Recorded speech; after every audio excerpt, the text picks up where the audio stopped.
So, as most of you know, Manchester City football team was our first brand partnership we announced last year. That was right after our rebrand to OKX. Since then, we have expanded our relationship and became Man City's official training kit partner, which has been really exciting. And this year, we signed 4 Man City players as our brand ambassadors. We'll be doing some really cool stuff like activating them within the metaverses.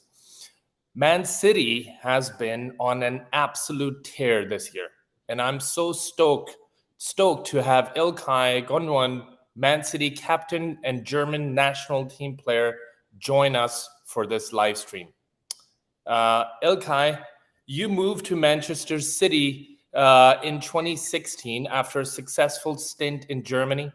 This is now your 7th year with the club, approaching nearly 200 appearances across all competitions. Your anecdotes speak for themselves: 5 Premier League titles, 5 EFL trophies, and 1 FA Cup, and a massive game ahead of you on June 10th.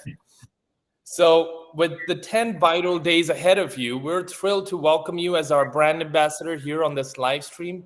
And I invite you to say a few words to our OKX fans joining us from around the world. And I must say, Ilkay, OKX collectively is, huge fans of the sport, of the club, and especially of you and Pep Guardiola. So over to you. Yeah, thank you very much, Haida. Much appreciated your kind words. And obviously, I feel very privileged also to join you here on the stream. And hello to everyone watching as well. It's a privilege to be here, to sit down with you guys, to have a conversation. And yeah, what can I say? It's been an amazing journey so far for me here at Man City. It's my 7th year. And even though I'm already a few years in the business, every single year brings new opportunities, new challenges with it. And you have mentioned it again, this year has been fantastic so far. It's been a great journey, but we have still 2 amazing finals to play, and of course we are looking forward to these 2 finals. Obviously, one is the traditional FA Cup, and playing also at Wembley against one of our biggest rivals with Manchester United. I think it's going to be an incredible game. And the second one, obviously, in Istanbul, which is for me also very special, actually, because of my Turkish background. My family is from Turkey. I'm in Turkey every single year. My grandparents are still there. My parents live there again.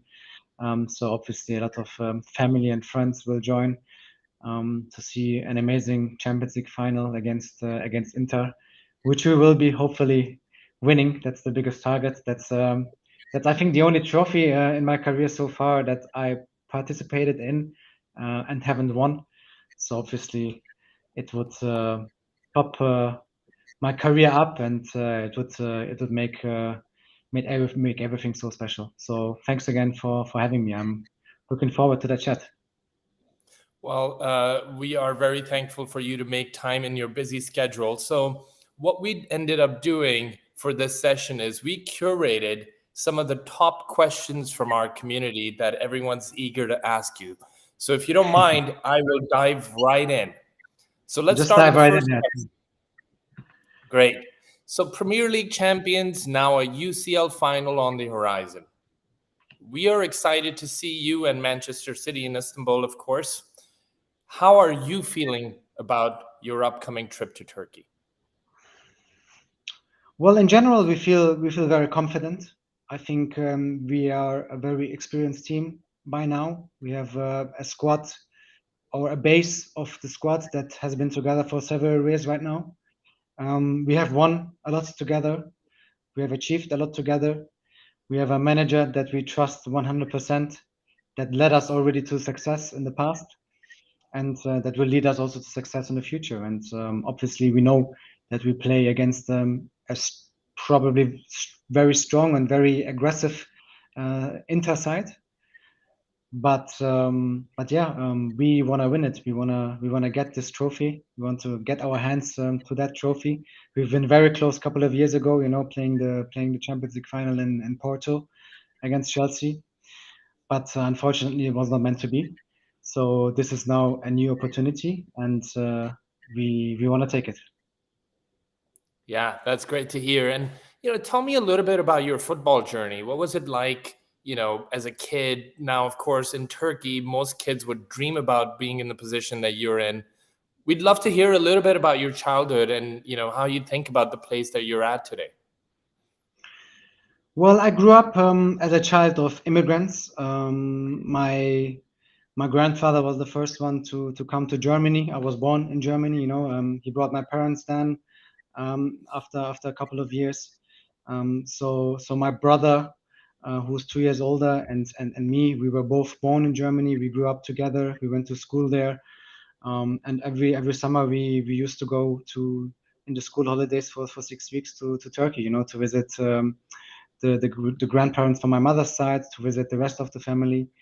And yeah, I just remember, in my childhood, um, and I started playing football when I was 3 years old. So my parents, they signed me up for a local football team where my brother was also playing. So they used to call it Pampers League because we were all still so young. We were just all like running around on the pitch, just chasing the ball. You could see just the ball was played on one side, and all the kids, just run towards the ball.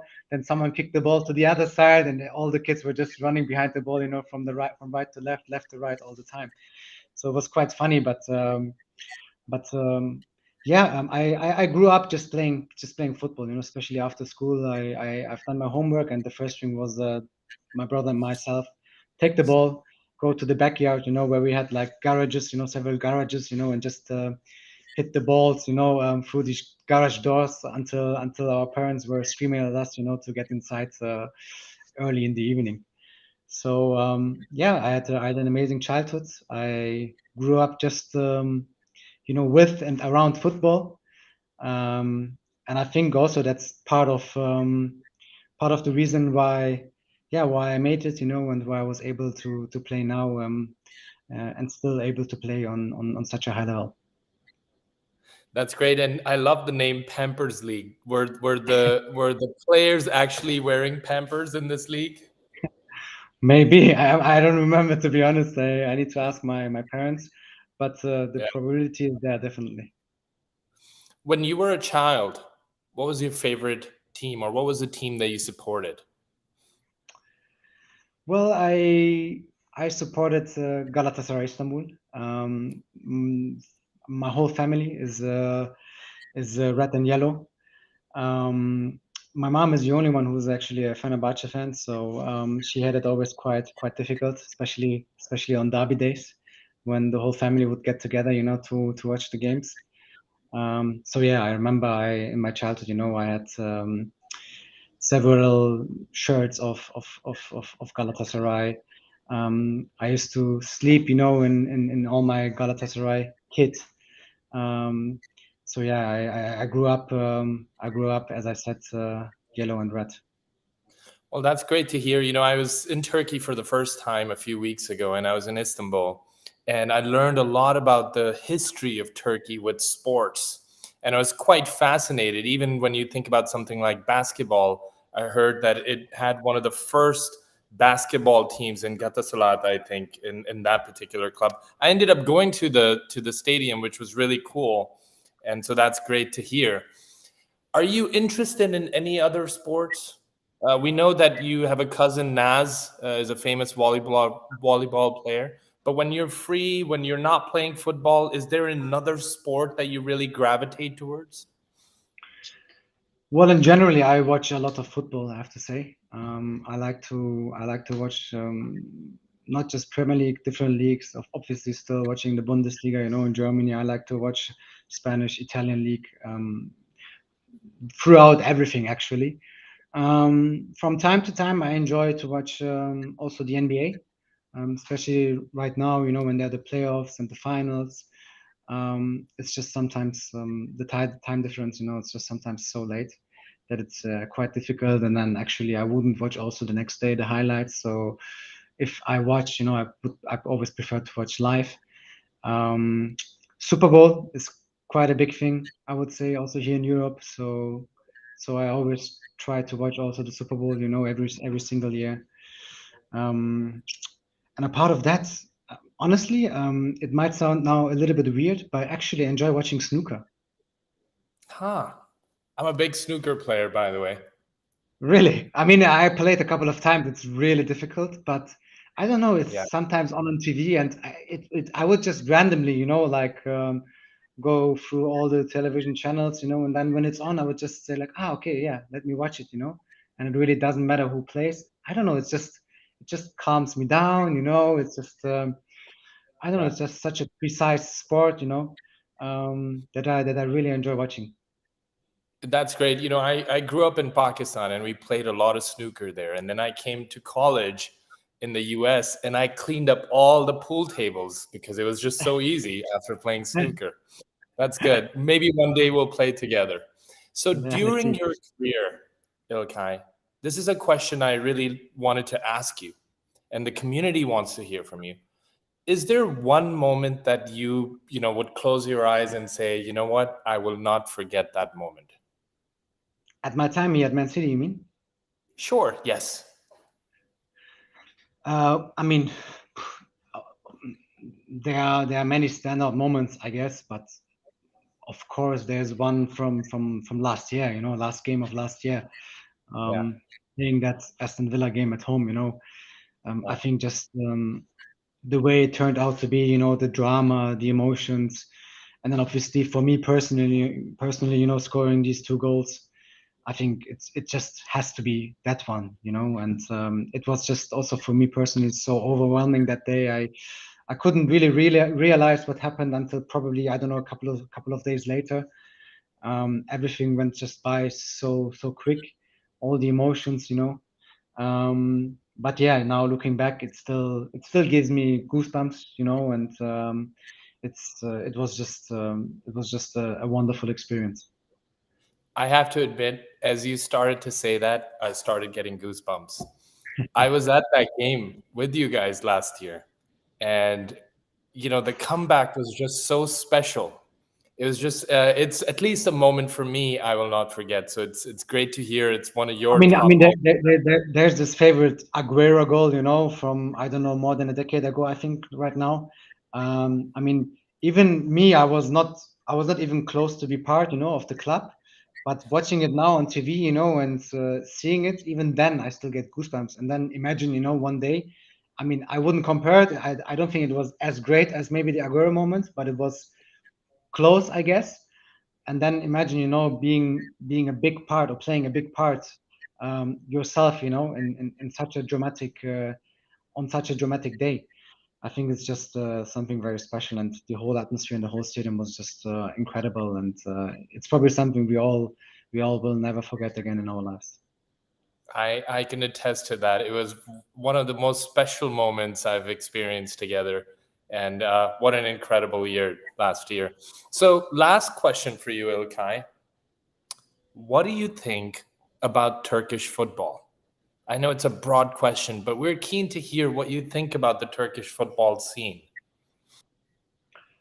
Well, I love to watch Turkish football, honestly. I mean, I try to watch from time to time the Super League, and I mean, I just admitted also that I'm still a big Galatasaray fan. So obviously, yesterday they played actually, and they became champions. So obviously, I was very happy as well.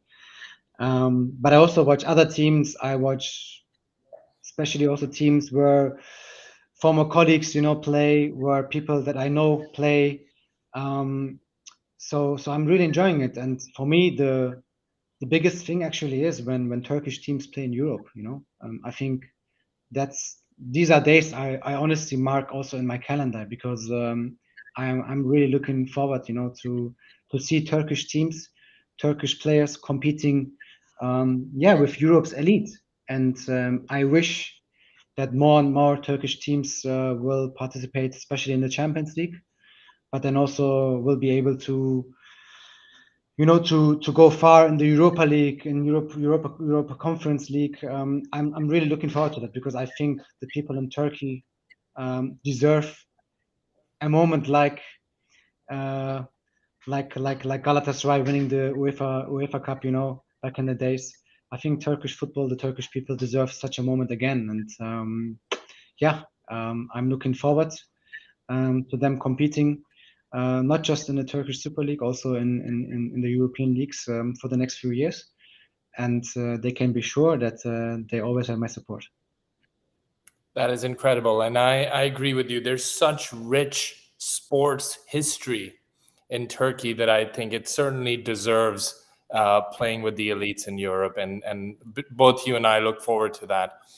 Ilkay, thank you so much. We are so excited and counting the days to June 10th. Rest assured, you have the support of the entire OKX team behind you. We are so proud and we are so honored to have you as our brand ambassador and the relationship we have. And I particularly am having a lot of fun just experiencing what we're doing together with the metaverse. And I know we'll do a ton of amazing things together in the years to come. Thank you so much for your time, Ilkay. And a big shout out and thank you from the community who are really excited about having you on this live stream. Thank you very much. No, thank you very much, guys. I'm really looking forward to these finals and keep supporting us. Let's go. Yes, of course. Let's go. Let's do it. Cheers, guys. Thank you. As a captain, you want to lead the line, and I always considered myself someone who rarely does mistakes. You're always under pressure, and a lot of things that you do are instinctive. But I also believe that it's always a 50-50 if you are not well prepared for every single situation. I'm Ilkay Gundogan. Join me for an exclusive training program to understand my step-by-step decision-making process on the pitch when taking free kicks, long passes, and crossing the ball. It's late in the game and you win a free kick just outside the box. The pressure is intense, so how do you use decision-making in the moment to calm your nerves and give you a better chance of making the right play? Let's break down how I approach free kicks. A free kick, I think, is always about concentration, about different circumstances that come together, like height of the wall, positioning of the goalkeeper, is it on the right side or on the left side, and then at the end of the day is how confident you are and how determined you are to take the shot and to hit it well. Different scenarios play different roles. If you are losing or if it's early in the game, if the distance is makeable, is doable, I think a free kick is always a good opportunity, to score a goal. If it's quite late in the game, probably the way to go with it would be the direction of the corner flag. Put your strongest, tallest, the most physical man there to protect the ball and waste time, basically. The risk of mishit it or the goalkeeper catches it and the team goes straight on a counter-attack is not worth it. A lot of it is concentration. It's really being in the tunnel, see the ball and see the goal. Imagine how you strike the ball, and it ends up in the top corner in the best possible way. Football is a game of confidence. It's a game where mental aspects are sometimes much more important than the physical and technical parts of it. The main thing about free kicks is put the ball on the spot and try to execute as good as possible. As a midfielder, distributing the ball is important, but how do you make the right decision in a split second? Let's break down how I approach playing long passes. The first thing to do is you anticipate when the pass is gonna come and you scan what's happening behind you. I feel like that's the most crucial part, playing in the center of the field. You always want to be aware of what's happening behind you, what's happening to your right, to your left. In the middle, you don't have much time and much space. You have to be not physically quick, but mentally in your mind, you have to be very quick in taking the right decisions. If you get the ball, you're with your back towards the opponent's goal and you have a defender or a midfielder in your back, I think the risk, of trying to turn and lose the ball is always quite high. So if you are unsure, I think the best thing is always to set the ball to your defender, who has always the game, in front of himself and knows where the opponents are. This is the safest way of playing in midfield. If you have the game in front of you and you're not anymore with your back towards the opponents, then a first touch is very important. Control the ball, bring yourself into the right body shape and try to find a way of breaking the lines, which is, I think, something crucial as a midfielder. You want to beat with your pass, with your dribbling, as many opponents as possible, to give your strikers, your wingers, the opportunity to create something. The most difficult passes are the through passes, where you beat the whole defensive line. It's really about timing of the run and the pace of your ball. If the opponent team is quite high, quite confident in the way they are defending, when you have someone really quick up front, then you would always aim for the space. Crossing is one of the most important attacking passes in the game. But executing a world-class cross requires the right decision making, or you could run the risk of being exposed to a counter-attack. Let's break down how I approach crossing. The first thing you have to do is scan what's happening in the box. Have a look where your teammates are, where the opponents are as well. What I realize in a lot of cases is that the defending team tends to drop a lot or defend the first post a lot. So this obviously creates a lot of space for the second post. So I would try to lift the ball over that defensive line in a more softer way. So I give my winger enough time to get into the box, but then also give him a quite easy ball so he can either head it or strike it into the goal. If I scan that someone is free on the near post, I would probably go for a stronger ball because the probability of having a lot of defenders over there is quite high. You just try to slot the ball in between the area of goalkeeper and defender. Your teammates, just by changing the direction of the ball, can score. Great work. That's it. You've just completed the Make Your Play OKX Collective Metaverse session. You now have the tools to make the right decision, and remember, good decision making is critical both on and off the pitch.